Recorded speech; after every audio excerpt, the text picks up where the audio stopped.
नमस्कार। चलिए आज एक ऐसी कहानी की बात करते हैं जहां एक बेटे की भक्ति मौत के विधान को ही चुनौती दे देती है। ये कहानी है हनुमान की, जिन्होंने अपनी मां के लिए स्वयं मृत्यु के देवता यमराज से युद्ध कर लिया। और बस इसी एक शक्तिशाली प्रतिज्ञा ने ब्रह्मांड में होने वाले एक महासंग्राम की नींव रख दी। ये कोई मामूली गुस्सा नहीं था, ये एक बेटे का वो प्रण था जिसने सचमुच पूरे ब्रह्मांड को हिलाकर रख दिया। तो हुआ ये कि अंजनेरी पर्वत की एक गुफा में सब कुछ बिल्कुल शांत था। बाल हनुमान अपनी मां अंजना के साथ आराम कर रहे थे कि तभी एक बिन बुलाए मेहमान ने आकर उस शांति को भंग कर दिया। भैंसे पर सवार होकर खुद मृत्यु के देवता यमराज वहां आ पहुंचे। हनुमान ने बहुत विनती की, उन्हें रोकने की कोशिश की, पर यमराज ने कहा कि ये उनका धर्म है और मां अंजना का समय अब पूरा हो चुका है। और देखते ही देखते यमराज ने मां अंजना के प्राण हर लिए और हनुमान गहरे सदमे में डूब गए। हनुमान अपनी मां के बेजान शरीर को झकझोरते रहे, मां उठो, कुछ तो बोलो, पर कोई जवाब नहीं आया। और बस उसी बेबसी और दुख से एक ऐसा क्रोध जागा जिसकी दहाड़ से पूरा ब्रह्मांड कांप उठा। अपनी प्रतिज्ञा को पूरा करने के लिए हनुमान निकल पड़े यमलोक की ओर। ये सिर्फ एक सफर नहीं था, ये न्याय पाने के लिए एक बेटे का मिशन था। और यहीं एक गजब का बदलाव देखने को मिलता है। वो मासूम शोक में डूबा बालक अब कहीं नहीं था। हनुमान ने अपना आकार इतना विशाल कर लिया कि वो साक्षात महाकाल का रूप लग रहे थे। उनका तेज इतना भयंकर था कि हजारों सूरज भी उनके सामने फीके पड़ जाएं। भयंकर क्रोध में भरे हनुमान जब यमलोक की तरफ बढ़े तो उनकी गर्जना और उनके विकराल रूप को देखकर सारे देवता डरकर छिप गए। कोई भी उनके रास्ते में आने की हिम्मत नहीं कर पा रहा था। यमलोक के दरवाजे पर पहुंचकर जब किसी ने उनकी पुकार का जवाब नहीं दिया तो हनुमान ने अपनी गदा से जमीन पर सिर्फ एक प्रहार किया, और बस उस एक ही प्रहार से मानो पूरे यमलोक में भूचाल आ गया। सब कुछ तहस नहस होने लगा। ये सब देखकर यमराज गुस्से में बाहर आए और घमंड में हनुमान का मजाक उड़ाने लगे। उन्होंने हनुमान को चेताया कि मृत्यु ही आखिरी सच है और उन्हें लौट जाना चाहिए, पर अब हनुमान किसी की सुनने वाले नहीं थे।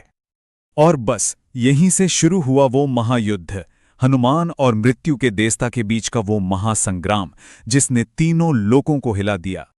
यमराज ने भी अपनी पूरी ताकत झोंक दी।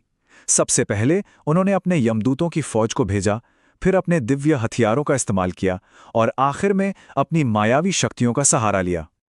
यमराज के हुक्म पर लाखों यमदूत हनुमान पर टूट पड़े, लेकिन हनुमान ने अपना शरीर और भी विशाल कर लिया और फिर तो वो उन पर काल बनकर टूटे।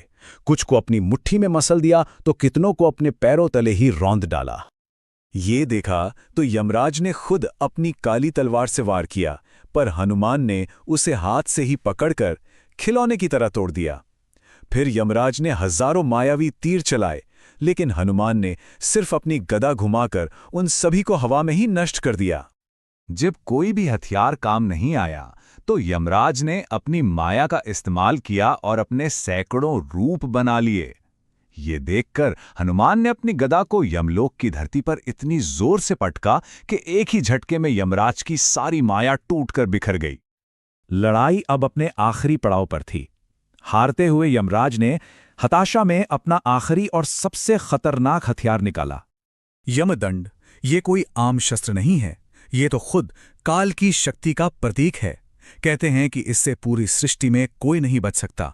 यमराज ने वही यमदंड हनुमान की ओर चला दिया।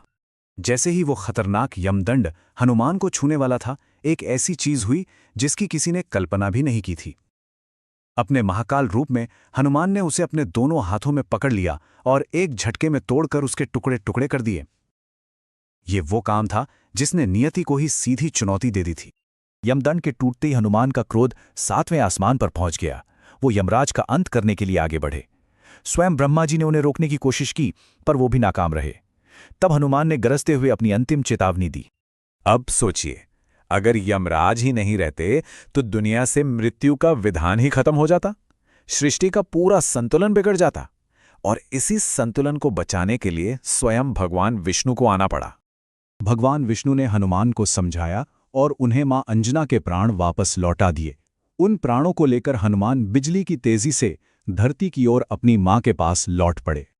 और जैसे ही हनुमान ने वो प्राण मां अंजना के शरीर में वापस डाले, वो जिंदा हो उठीं। उन्होंने पुकारा, हनुमान, और हनुमान अपनी मां के गले लगकर रोने लगे।